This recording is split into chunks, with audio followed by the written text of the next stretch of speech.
बहुत लोगों का मैंने देखा कि ओनली इंग्लिश के लिए उनका बैंकिंग मेंस रुक जाता है।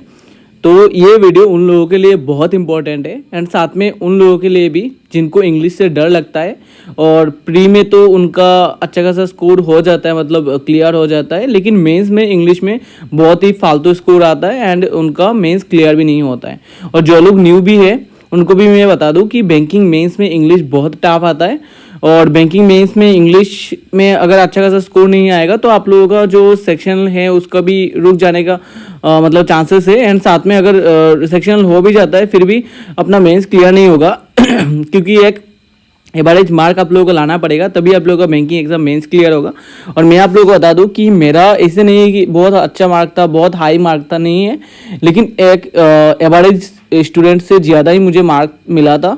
मेरा आरबीपीओ में मैंने 27 के करीब अटेम्प्ट किया था आउट ऑफ 40 एंड उसमें 23 के करीब मार्क मुझे मिला।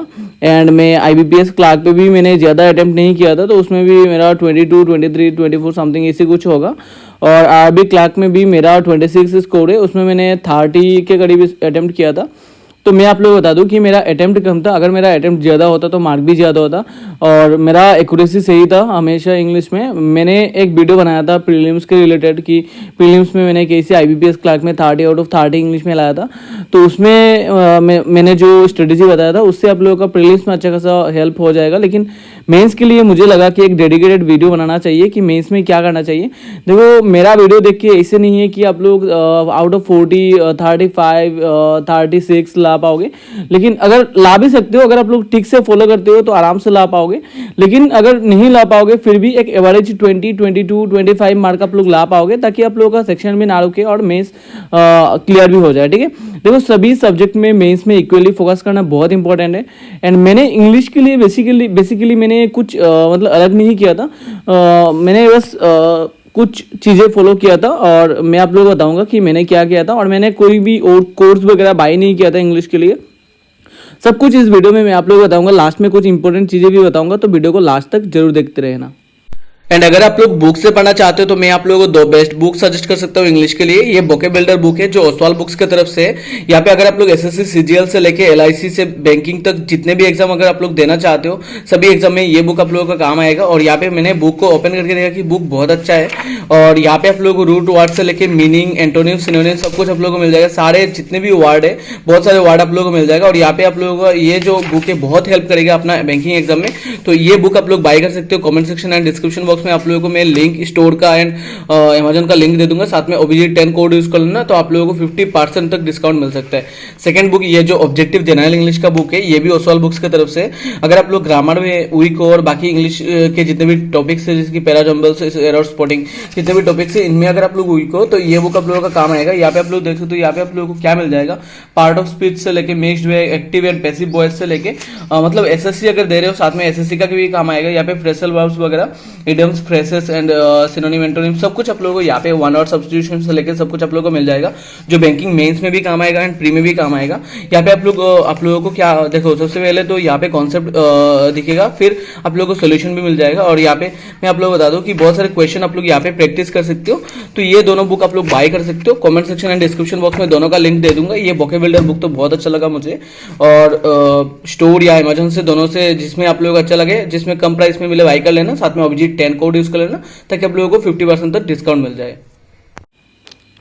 सबसे पहले देखो इंपॉर्टेंट मेंस के सिलेबस आप लोग बता दूं कि मेंस में कुछ टॉपिक से ज़्यादा क्वेश्चंस आते हैं, जैसे कि रीडिंग कंप्रेशन से अच्छा खासा मार्क आता है। एंड देन क्लोज टेस्ट से भी अच्छा खासा मार्क आता है। देन पैराजम्बल से तो भाई आता ही है। एंड देन एरर डिटेक्शन से भी आता है। वोकैब से क्या होगा, देखो डायरेक्ट क्वेश्चन नहीं मिल सकता है, जैसे कि सिनोनिम, एंटोनिम वगैरह नहीं मिलेगा। लेकिन क्या होता है जैसे कि एक वर्ड कॉम्प्रहेंशन आ गया, कॉम्प्रहेंशन में क्या होगा, एक दो वर्ड ऐसे होगा जो उनको मार्क किया गया, मतलब बोल्ड किया गया होगा और उनका सिनोनिम या फिर एंटोनिम वगैरह या फिर मीनिंग आप लोगों को बताना होगा, मतलब ठीक है ऑप्शन से चूज करना होगा। तो यहाँ से वोकैब क्या होता है, हमेशा मतलब जितने भी क्वेश्चन आते हैं बहुत सारे में वोकैब यूज हो जाता है। जैसे कि फिलर्स में भी वोकैब यूज होता है, क्लोज टेस्ट में भी वोकैब यूज होता है, इससे वोकैब आता है। ठीक है, फिर यहाँ पे देखो मैच द कॉलम से क्वेश्चन आता है। मैच द कॉलम पे क्या रहता है मैं आप लोगों को बता दूं कि यहाँ पे ए बी सी करके यहाँ पे 3 सेंटेंस मतलब हाफ सेंटेंस रहता है। फिर यहाँ पे एक मतलब टेबल की तरह रहता है, उस उधर साइड क्या रहता है डी ई एफ करके रहता है। तो यहाँ पे ए के साथ कौन सा मैच हो रहा है कि नहीं देखना होगा आप लोगों को। फिर बी के साथ कौन सा मैच हो रहा है कि नहीं ये देखना होगा। इसी करके क्वेश्चन रहता है। और कभी कभी क्या होता है मेरे टाइम पे शायद एक क्वेश्चन मेरा ऐसे आया था मतलब मैच द कॉलम का, जिसमें ए बी सी करके यहाँ पे तो 3 लाइन था, फिर बीच में एक कनेक्टर था, फिर यहाँ पे फिर डी एफ करके था। तो यहाँ पे इसको लेके फिर कनेक्टर को लेके फिर कौन से मैच हो रहा है ऐसे कुछ था, ठीक है। तो ऐसे भी आएगा अभी आप लोगों का। और मैं आप लोगों को बता दूं फिर क्या होता है। देखो यहाँ पे फिलर्स आता है, डबल ट्रिपल फिलर्स आता है, then phrase replacement, then sentence connector. ये सारे क्वेश्चंस मतलब ये सारे टॉपिक से मेंस में क्वेश्चन आता है। तो एक एक करके मैं बताऊंगा कि किस में क्या करना चाहिए और क्या पढ़ना चाहिए, ताकि आप लोग इनको अच्छा खासा मतलब अपना जो प्रिपेयर कर सको और एग्जाम में भी अच्छा स्कोर कर सको। सबसे पहले तो रीडिंग कम्प्रेशन के लिए रीडिंग मोस्ट इंपॉर्टेंट है। तो यहाँ पे नाम जैसे है कि रीडिंग कम्प्रेशन, ऐसे रीडिंग भी बहुत इंपॉर्टेंट है। मैंने क्या किया था देखो, सबसे पहले मैं द हिंदू पढ़ता था और साथ में क्या करता था मैं अपना फोन पे जब भी मैं गूगल ओपन करता था ना, तब यहाँ पे आप लोग देखना कि ब्लॉग बहुत सारे ब्लॉग आते हैं। उन ब्लॉग में जो भी आप लोगों को ब्लॉग अच्छा लगता है उसको क्लिक करके आप लोग ब्लॉग को पढ़ा करो। मैं क्या करता था ब्लॉग पढ़ता था, बहुत मुझे ब्लॉग्स पढ़ना अच्छा लगता था। और मैं क्या करता था एक के बाद एक जो भी ब्लॉग्स मुझे अच्छा लगता था ऐसे ब्लॉग्स में पढ़ता था। और साथ में लास्ट में क्या होता था, जो भी ब्लॉग्स मुझे अच्छा लगता था इसका बार बार मतलब ऐसे ही ब्लॉग्स आया करता था। जैसे कि मैं भी आता था जियोपॉलिटिक्स से लेके एंड नेशनल न्यूज़ का जो भी ब्लॉग्स था वो सब मुझे अच्छा लगता था। तो ये सब मैं देखा करता था और बहुत सारे आते। तो ऐसे करके मेरा रीडिंग पहले से ही स्ट्रॉन्ग था। तो जो भी मार्क्स मैंने लाया सभी रीडिंग की वजह से, क्योंकि एक्स्ट्रा ग्रामर वगैरह वोकैब वगैरह मैंने ज़्यादा नहीं पढ़ा। जो भी किया आप लोगों को बताऊंगा, साथ में आप लोगों को एक्स्ट्रा क्या करना चाहिए ये भी बताऊंगा। तो जो भी बिगिनर्स वगैरह हैं, सबसे पहले अगर आप लोग बिगिनर हो या फिर रिपीटर भी हो, इंग्लिश में आपको स्कोर नहीं आ रहा है, सबसे पहले आप लोग रीडिंग करना सीखो, ठीक है। रीडिंग करना क्या अपना एक हैबिट बनाओ कि डेली मुझे 1 आवर 2 आवर ऐसे रीडिंग करना है। और ये ऐसे नहीं है कि आप लोग मतलब यहाँ पे बैठ के रीडिंग कर रहे हो लेकिन आप लोगों का मन नहीं लग रहा, मतलब अच्छा नहीं लग रहा फिर भी कर रहे हो, ऐसे नहीं है। मतलब आप लोगों को इंटरेस्ट लगना चाहिए। तो जो चीज़ पे आप लोगों को इंटरेस्ट लगता है, मतलब इंटरेस्ट लगता है, जैसे कि कोई अगर समझो कोई स्टोरी पढ़ने में इंटरेस्ट लगता है, या फिर कुछ भी एक समझो कि एक स्टोरी पढ़ने में, एक फानी स्टोरी या फिर एक हॉरर स्टोरी पढ़ने में अच्छा लगता है, जो भी पढ़ने में आप लोगों को अच्छा लगता है उसका पढ़ो, ठीक है। रीडिंग करो। रीडिंग करने से क्या होगा, आप लोगों का ग्रामर भी होगा, साथ में वोकैब भी होगा, साथ में रीडिंग से बहुत सारे क्वेश्चन आप लोग सॉल्व कर पाओगे। रीडिंग कम्प्रेहेंशन का तो बेसिकली अच्छा खासा मार्क ला पाओगे, ठीक है। फिर देखो क्लोज टेस्ट के लिए ग्रामर इंपॉर्टेंट है, साथ में रीडिंग भी इंपॉर्टेंट है। ग्रामर के लिए मैं बता दूं कि अगर आप लोगों का बेसिक ग्रामर क्लियर नहीं है ना, सबसे पहले आप लोग ग्रामर अच्छे से करो। जो भी हिंदी मीडियम से आ रहे हैं और ग्रामर नहीं आता उनको, तो ग्रामर अच्छे से करने के लिए आप लोग क्या कर सकते हो, देखो सबसे पहले कोई भी मैम या फिर सर यूट्यूब से देख के, निमिषा मैम या फिर कोई भी मैम का आप लोग कोर्स ले सकते हो, या फिर यूट्यूब पे भी देख सकते हो। ग्रामर का पूरा रूल्स देखो, पूरा रूल्स देख के नोट डाउन करो उसको, या फिर आप लोग बुक्स से पढ़ रहे हो तो बुक्स से पढ़ो, उसको नोट डाउन करो। नोट डाउन करके जो भी ग्रामर का रूल है उसको अच्छे से पढ़ो, अच्छे से समझो। समझने के बाद आप लोग रीडिंग करो। रीडिंग में आप लोगों का जब ग्रामर यूज होता दिखेगा तब आप लोगों को समझ में आएगा, तब आप लोगों का क्लियर होगा, ठीक है। तो ग्रामर एंड रीडिंग से आप लोग क्लोज टेस्ट सॉल्व कर सकते हो। साथ में वोकैब भी बहुत इंपॉर्टेंट है क्लोज टेस्ट में, क्योंकि यहाँ पे समझना पड़ेगा आप लोगों को कि कौन सा वोकैब सही बैठ रहा है, मतलब कौन सा वर्ड सही बैठ रहा है। इसके लिए वोकैब क्या कर सकते हो आप लोग, अगर आप लोग रीडिंग कर रहे हो तो वहाँ से तो क्लियर होगा ही, साथ में आप लोग निमिषा मैम का डेली क्लास देख सकते हो, या फिर मैंने जो वोकैबुलरी का आप लोगों को बुक बताया ये बुक ले सकते हो। एंड जितने भी वर्ड्स आप लोगों को डेली मिल रहा है, कुछ डेली 20 वर्ड्स 10 वर्ड्स या फिर 30 वर्ड्स करके आप लोग सिनोनिम वगैरह एंटोनिम वगैरह उनका मीनिंग वगैरह समझो एंड रीड करने का ट्राई करो। धीरे धीरे देखना हो जाएगा। ज़्यादा वर्ड नहीं रहते, कुछ वर्ड्स रहते हैं और ये बहुत इंपॉर्टेंट होता है जिनसे बार बार क्वेश्चन आता है। तो इन वर्ड्स को आप लोगों को मिल जाएगा। निमिषा मैम का क्लास देख रहे हो तो उससे भी मिल जाएगा, एंड मैंने जो बुक बताया या फिर दूसरे बुक से भी आप लोगों को मिल जाएगा। तो वोकैब कर सकते हो। यहाँ पे मैं बता दूँ, देखो जो भी वीडियो स्किप कर देंगे उनके लिए मैं बता रहा हूँ कि लास्ट में मैं डिस्क्रिप्टिव की भी प्लान बताऊंगा। डिस्क्रिप्टिव में क्या करना चाहिए। मैंने अपना जो NISL AO का मेंस दिया था उसमें डिस्क्रिप्टिव में मैं 15 के ऊपर स्कोर किया था आउट ऑफ 30, क्योंकि मैंने देखा कि यूट्यूब पे बहुत लोग वीडियो बना रहे थे उनका स्कोर कार्ड के बारे में, उनका 15 से कम आ रहा था, लेकिन मेंस में उनका जो स्कोर कट ऑफ है, कट ऑफ से बहुत ज़्यादा स्कोर आ रहा था, फिर भी अपना जो डिस्क्रिप्टिव के लिए उनका मेंस क्लियर नहीं हुआ।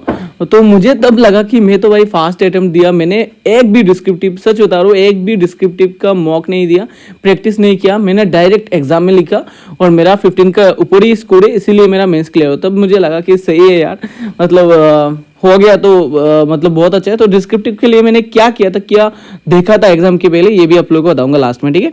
अभी देखो क्लोज टेस्ट के बारे में आप लोग बता दिया। फिर पैराजम्बल सेंटेंस मैनेजमेंट, पैराजम्बल्स के लिए तो भाई रीडिंग बहुत इंपॉर्टेंट है, रीडिंग से ही हो जाएगा ओनली, एंड देन रीडिंग करते रहोगे तभी आप लोगों को लॉजिक समझ में आएगा एंड पैराजम्बल हो जाएगा। पैराजम्बल के लिए एक अलग चीज मैं आप लोग बता दूं कि पैराजम्बल के लिए आप लोग क्या करना है, यूट्यूब पे देख के या फिर अपना जो आप लोग जो भी मॉक टेस्ट वगैरह यूज कर रहे हो उससे भी प्रैक्टिस बहुत करना। फॉर एग्जाम्पल प्रैक्टिस करने से क्या होता है, ज्यादा यूट्यूब से करो, यूट्यूब से करने से क्या होता है, निमिषा मैम का वीडियोस वगैरह देख सकते हो। मुझे निमिषा मैम का वीडियो अच्छा लगता है, कभी कभी एक दो वीडियो मैंने देखा था फॉर एग्जाम्पल का, तो मैम जो लॉजिक बताते हैं उस लॉजिक से आप लोग कर सकते हो, ठीक है।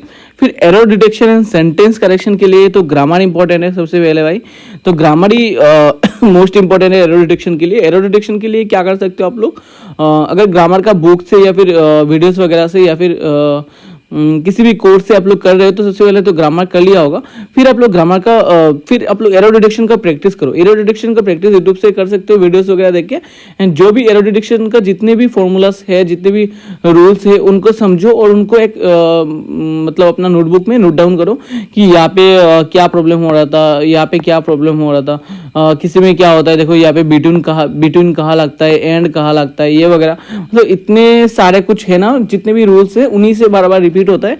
तो कुछ रूल्स है जिनको आप लोग नोट डाउन कर सकते हो, नोट डाउन करके इनको अगर आप लोग ठीक से रिवाइज करोगे तो आप लोगों का देखना एरर डिटेक्शन हो जाएगा।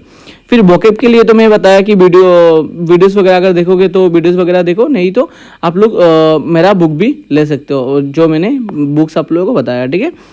फिर मेजिदा कलम का बताया आप लोगों को, मेजिदा कलम से क्या आता है, और मेजिदा कलम के लिए क्या करना है, इसके लिए भी रीडिंग करना है, रीडिंग से हो जाएगा। साथ में ग्रामर एंड कनेक्टर वगैरह आप लोगों को पता होना चाहिए कि कनेक्टर कैसे लगता है।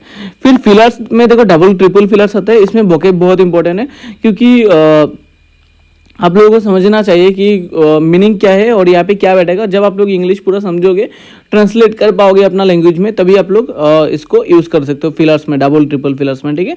अभी फ्रेज रिप्लेसमेंट भी ऐसे वोकैब एंड साथ में ग्रामर एंड प्रैक्टिस से हो जाएगा, और साथ में सेंटेंस कनेक्टर जो भी है इसमें कनेक्टर आप लोग सबसे पहले समझना है कि कनेक्टर्स क्या क्या आता है और कनेक्टर्स कौन सा कनेक्टर कहाँ यूज होता है, ये सब आप लोग अगर समझोगे, साथ में लॉजिक समझोगे तो ये भी हो जाएगा। अभी देखो एक सिंपल फॉर्मूला बता दो, रीडिंग करो, साथ में वोकैब पढ़ो अच्छे से, एंड देन बेसिक ग्रामर आप लोग को पता होना चाहिए। फिर प्रैक्टिस एंड एनालाइज करो, देखना 30+ मार्क आप लोग ला सकते हो। 30+ भी अगर नहीं लोगे आएगा, फिर भी 20+ तो जरूर आएगा, ताकि सेक्शनल भी ना रुके और एक एवरेज मार्क भी हो जाए मेंस क्लियर करने के लिए।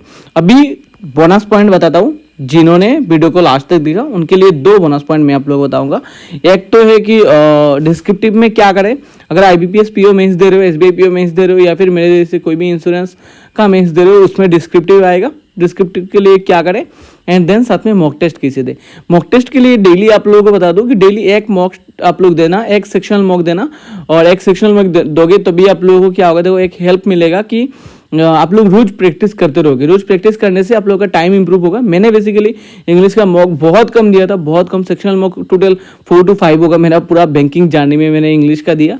बाकी फुल मॉक टेस्ट में भी मैं ज़्यादातर टाइम इंग्लिश को मतलब स्किप करता था, क्योंकि ये गलती करता था। देखो ये गलती अगर नहीं करता तो मेरा मेंस में और भी अच्छा स्कोर आता है इंग्लिश में, क्योंकि मैंने ज़्यादा अटेम्प्ट नहीं कर पाया। अटेम्प्ट इसलिए नहीं कर पाया क्योंकि मेरा स्पीड नहीं था, और स्पीड बढ़ाने के लिए आप लोगों को प्रैक्टिस करना है, रोज मॉक टेस्ट देना है। रोज मॉक टेस्ट देने से आप लोग जल्दी जल्दी कर पाओगे, ठीक है। अभी डिस्क्रिप्टिव के लिए क्या करना है, सबसे पहले जिस टाइप की क्वेश्चन आता है आप लोगों को प्रीवियस ईयर में देखना है कि जिस टाइप की क्वेश्चन आता है उनका फॉर्मेट आप लोगों को पता लगाना चाहिए कि किस फॉर्मेट से मतलब आता है। जैसे कि अगर आप लोगों को एक एप्लीकेशन, समझो एक एप्लीकेशन आ रहा है, मेरा टाइम में NISL में एक एप्लीकेशन आया था कि एक जो फार्मर है उनका फार्म लैंड वगैरह डिस्ट्रॉय हो गया, कुछ मतलब कुछ नेचुरल कंडीशन के कारण, एंड उसको एक बैंक मैनेजर को एप्लीकेशन लिखना है कि मतलब लोन के लिए, ठीक है। तो ये मैंने उसमें एग्जाम में दिया था, और मैंने क्या किया था, देखो एग्जाम में जाने के पहले मैं ChatGPT में सर्च करके कुछ जितने टाइप्स का मतलब मैंने देखा था कि प्रीवियस ईयर का के टाइप्स का एप्लीकेशन ज़्यादातर किस टाइप्स का डिस्क्रिप्टिव में एप्लीकेशन वगैरह आता है, और उन्हीं टाइप्स का मैंने क्या किया था, और फॉर्मेट सबसे पहले मैंने देख लिया था कि फॉर्मेट क्या होता है। और फॉर्मेट को मैंने 2-3 बार ऐसे देखा था, फॉर्मेट को जितने भी फॉर्मेट्स आए थे 2-3 बार ऐसे देखा था कि ये फॉर्मेट्स मुझे याद रहना चाहिए, बाकी मैं तो कुछ भी लिख लूंगा यार।